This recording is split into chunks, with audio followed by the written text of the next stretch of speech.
parce que ça amène une intonation, là, tu sais. Moi, je lis avec mon petit string. Catalogue. Note. 10. Livre parlé. 11. Tu peux écouter des podcasts puis des livres. La peau de chagrin. J'appelle André Terrien cellulaire. Parfait. Tantôt demain. Ouais, va se connecter. Ah, c'est réel. Allô? Allô? Ah, ça fonctionne. Bon, bravo, Régine. Parfait. Allume ta caméra. Donc, on va commencer par Régine. Parle-nous de tes lectures en commun. Donc, Régine est en train de nous parler de Pieds nus dans l'ombre par Félix Leclerc. C'est beau. C'est la Haute-Mauricie. Ça se passe à la Tuque. C'est une belle écriture. Puis, quand il décrit là, la forêt, tout ça, c'est beau. Tu sais, c'est quelque chose pour relaxer. C'est poétique. On va y aller pour le premier point pour les livres en commun. Donc, je vais y aller avec Jean Brière. C'est un roman d'enfance qui valorise la famille, l'amitié avec un garçon. Le héros là-dedans est promis à des études, mais il fréquente un ami qui va pas à l'école à cause de la pauvreté. C'est tellement beau, les scènes aussi de nature avec les animaux, le traîneau à chien l'hiver, puis la famille de Félix, le travail de la coupe de bois, puis le défrichage. Moi, ce gars-là, il aurait vécu dans le bois, tout simplement. Il aimait tellement la nature. Fait que quand il décrit les choses, tu sais, quelque chose qui nous fait voir. C'est vieux, là, la vie, là, avec les moyens du bord, là, il fabriquait, il bâtissait des choses. Puis il fréquentait gros quand même les Indiens aussi. Élisabeth, est-ce que tu l'as déjà lu? Non, je ne l'ai pas déjà lu, mais ça me donne le goût. Ça donne une image beaucoup plus conforme que Maria Chapdelaine.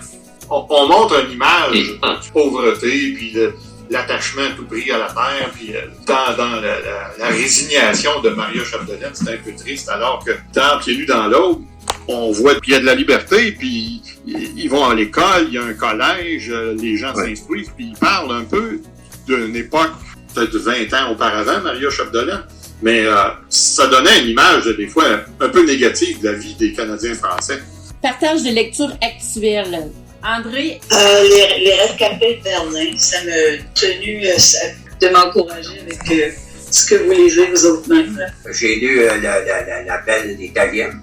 J'ai lu Alexandra Chaska qui a écrit Je ferai le tour du monde. Elle a été journaliste à Moscou, Iran, en Algérie. C'est qu'elle raconte tout ce qui est autour de ça. J'ai lu aussi L'univers Maranda. C'est Léo René Maranda. Ensuite de ça, il y a La Maison d'Hortense, qui c'est Maryse Rouy. Ça se passe dans les années 30. C'est une fille, là, elle va étudier pour devenir avocate. À cette époque-là, là, c'est pratiquement impossible. Marie, c'est un gars de l'an 2000. Lui, il allait se faire carrière, travailler à l'extérieur, contrairement aux gens de cette époque-là. Le nouveau de Louise Tremblay de Siandre, À la croisée des chemins. Ça, c'est l'histoire d'une famille irlandaise qui vivait à Sherbrooke. Il y avait eu 13 enfants. Puis la mère de ces 13 enfants-là, ben, elle décide qu'elle s'en va. J'ai lu Sad Jewel, qui est intéressant. Là où le bonheur s'est envolé, là. Présentement, je lis une affaire qui s'appelle Motel Mystère. Ça, c'est des motels au Québec où il s'est passé des affaires bizarres. Moi, ces derniers temps, j'ai lu encore Jean-Pierre Chardin. Ça s'appelle Passe-temps. C'est une affaire de voyage dans le temps. Le gars le héros, c'est un contemporain de 2021. Le livre, là, sur les arbres fruitiers, est-ce que tu veux en parler? C'est très, très bon. Ça nous raconte l'évolution des fruits.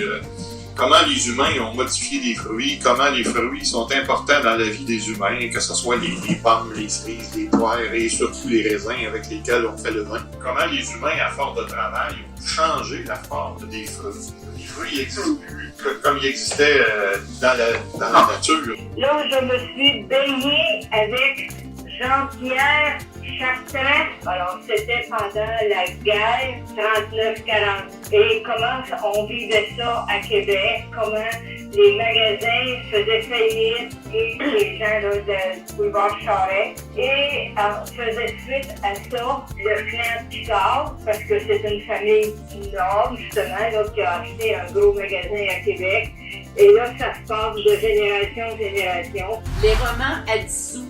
Je sais pas s'il y en a qui l'ont écouté. Des petits romans, mais toutes des affaires d'amour, là, c'est écrit pour les femmes. Tout le monde achetait ça, là, un peu partout. Alors, je disais que ça se passait un peu comme ça chez nous. C'était plus la lecture des journaux que des romans. Mais les sélections faisaient partie de toutes les maisons aussi. Même, il y a très longtemps, avant même cette époque-là, ils faisaient des feuilletons dans le journal, des romans en France, ça c'était assez. Ah oui, c'est vrai, ça. Les romans, avant d'être publiés, ils étaient vendus dans un journal qui était donné là, petit à petit, à la petite cuillère, un chapitre par semaine peut-être. Là, ça favorisait la lecture. Par la suite, ces romans-là ont été mis en livre. C'était le début de leur carrière. Même dans le Nouvelliste, il y a eu des BD longtemps. Je ne sais pas s'il y en a encore. Là. Moi, j'ai trouvé ça intéressant. Il disait qu'il se servait de ça aussi pour faire un peu de l'influence. Ça existait dans le temps aussi, puis ça existe encore aujourd'hui. Dans le temps, on était à la fin de la guerre. Les femmes ont acquis de la liberté en allant travailler à l'usine ou dans des bureaux, parce que les gars sont partis à la guerre. Ils se sont servis de ça pour faire comme une propagande aussi. Là. Les femmes rêvent d'une belle vie à la maison, avec un homme riche qui va la faire vivre, qui va pourvoir à ses besoins, à faire marcher, parce que beaucoup de personnes, évidemment, se sont mariées. Hein. C'était une façon d'influencer les règles particulièrement. Ça s'est produit aux États-Unis aussi, peut-être dans d'autres pays. Mais ici, ça a été particulièrement éclatant, parce que au retour de la guerre, la prospérité était bonne, les usines ouvraient, puis il y avait de l'ouvrage, les gens pouvaient s'acheter même des maisons. Les années 50, c'était un peu méprisé aussi par l'élite, ces romans anciens, parce que c'était de la littérature facile, mais quand même, c'était au moins de la lecture, que des gens qui ont évolué vers d'autres choses. Je veux souligner que d'ailleurs, à peu près c'était aussi. Le 10 janvier, c'était un anniversaire, 1929, la première parution de Tintin. Moi, j'ai voyagé avec Tintin.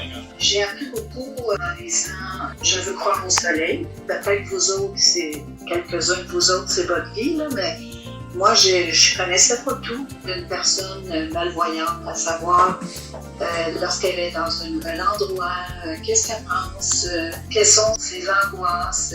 En tout cas, j'ai beaucoup appris quand même, quand de voir que dans si peu de temps, personne aveugle apprend très vite avec des moyens, comme de faire des pas, contourner à gauche, faire telle chose pour reconnaître, pour avoir des repères pour retourner la prochaine fois. Mais tu sais, d'une personne à l'autre, André, c'est très différent. Là. Pour une personne, les repères sont de telle façon, d'autres, ils vont fonctionner autrement, tu sais, dans les déplacements. Effectivement, là, il relate quand même beaucoup de choses que les aveugles pensent ou, tu sais, lorsqu'ils parlent des commentaires ou ce que les gens vont penser, tu sais, ah, c'est un aveugle, tu sais, ils s'attendent pas qu'il va aller à l'université, qu'il va gagner sa vie ou...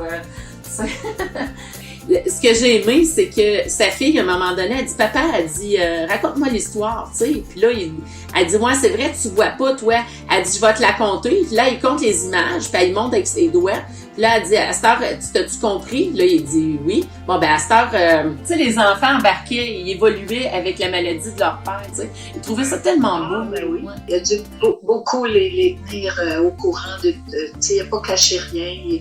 Il a voulu qu'il est tranquillement habitué, parce que si on annonce ces choses-là, j'imagine, quand tout est, bon, on voit plus du tout, que les enfants ne comprennent pas. Ben, c'est que, dans le fond, il n'y avait pas le choix. Tu sais, si l'enfant lui demandait de lire l'histoire, puis il n'était pas capable, il y avait toutes sortes d'appareils adaptés. À un moment donné, les enfants à 2-3 ans, c'était l'humain, là, ça va dire, hey, c'est quoi ça, papa? Dans le premier, il raconte vraiment son expérience dans le monde des non-voyants, parce que lui, durant le témoignage, c'était un petit garçon normal, là, qui joue à cœur, puis il se rend compte qu'il y a des lacunes là, au niveau de son champ visuel, puis l'histoire de la mobilette, c'est vrai aussi. Là.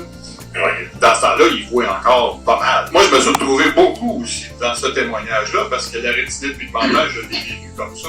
Quand j'étais enfant, j'étais ce qu'on appelait un coque-l'œil, là, puis avec des fonds de bouteille. Il y a des affaires que je voyais, il y a des affaires que je voyais pas. Il y a des affaires que je recevais sans savoir ce que ça peut-être. Exactement. C'est avec ça qu'il va composer. Il doit composer. Qu'est-ce que je fais de ma vie, moi, là, dans ma condition? Malgré tout, il a fait une belle carrière universitaire en France. Je suis allé voir même sur Wikipédia, le bonhomme maintenant a plus de 70 ans. Puis, tu sais, il est retraité. Il a eu une belle carrière de chercheur en histoire, là, en France. Il a fait des ouvrages dans le domaine historique. Là, Donc, est-ce qu'il y en a qui ont des suggestions de lecture? C'est la dernière librairie de Londres.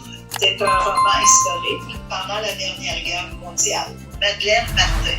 un petit cours d'anglais aussi, parce que comme ça se passe à la frontière des États-Unis, ça parle en anglais, mais des expressions simples, puis quand c'est un peu plus compliqué, ils traduisent. Est-ce que tu as aimé ton expérience, Elisabeth? Ben oui, je suis justement en train de penser que cette valeur, je n'ai pas commencé avant. Parfait. Merci beaucoup. Ben, merci à vous tous. Je vous souhaite une belle journée. Merci. Merci beaucoup à tout le monde. Bye bye.